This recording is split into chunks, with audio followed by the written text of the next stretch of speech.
Tashme konfliktet nuk po ndryshojnë vetëm hartët toksore, ato po ngrihen edhe në qiell, duke ndryshuar kështu edhe hartët ajrore. Kur një konflikt fillon në tokë, ai vazhdon deri në qiell dhe ndryshon edhe hartat e qiellit. Mirë, po gjitha këto ndryshime të rrugëve të reja ajrore që po detyrohen për të shmangur konfliktet, zonat konfliktuale dhe për të ruajtur ato që aviacioni e ka primare që është siguria, kanë disa kosto tjera që janë zinxhir.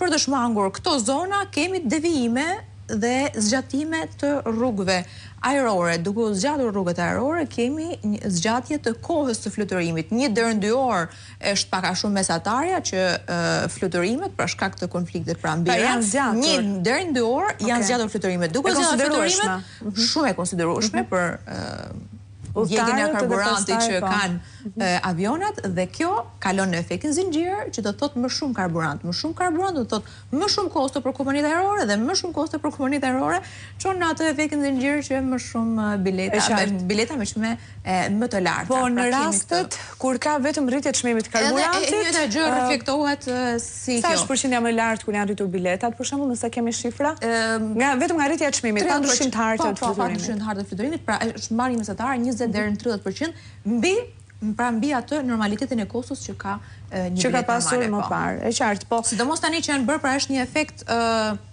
një efekt i duplikuar. Tani kemi edhe zgjatje të rrugëve, edhe rritje të kostove për shkak të rritjes kohës fluturimit, zgjatjes së rrugëve, po edhe rritjes për shkak të rritjes së çmimit. Aktualisht ka rritje të çmimit të biletave konkrete, të arsyetuara, vazhdojnë promocionet, çfarë ndodh?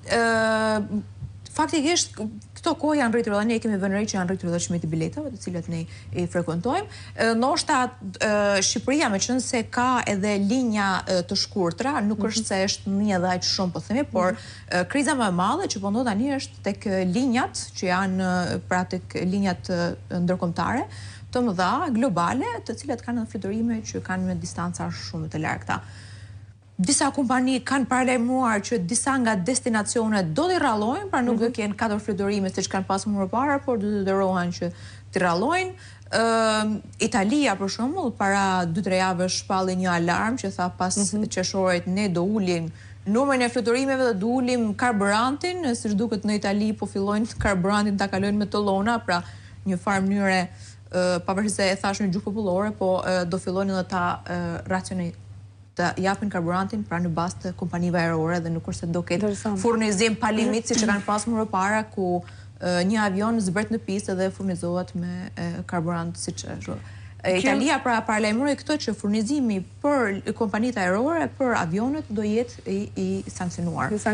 Pra do jetë me limit, i limituar. Në bazë të një limiti ditor që ata do të vendosin. Që do përcaktohet në bazë një formule. Shqipëria ka marrë një masë të tilla, po shikon se çfarë duhet të bëjë apo ju ka mbetur kompanive? Shqipëria ka aeroporti jon ka deklaruar që kompanitë ajrore nuk kanë asnjë problem, edhe që nuk ka asnjë problem me furnizimin tek aeroporti nëse nuk e di ndoshta nga që ne kena karburantin e lidhur me aeroportin, por çfarë ka kjo.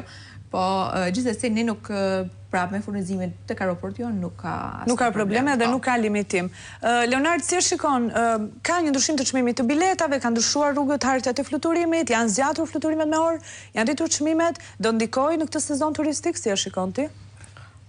Kjo është njëri nga elementet është kjo që ne flasim, patjetër që njerëzit priren për të thuar më lirë dhe sigurisht që ndikon në aspektin e drejt për drejt, mirë po nga ana tjetër ne duke qenë se jemi lokacion pak më afër me Europën, patjetër jemi në Europë dhe mund të kthehet edhe nëse do të dim të përfitojmë nga kjo situatë, ta menaxhojmë mirë.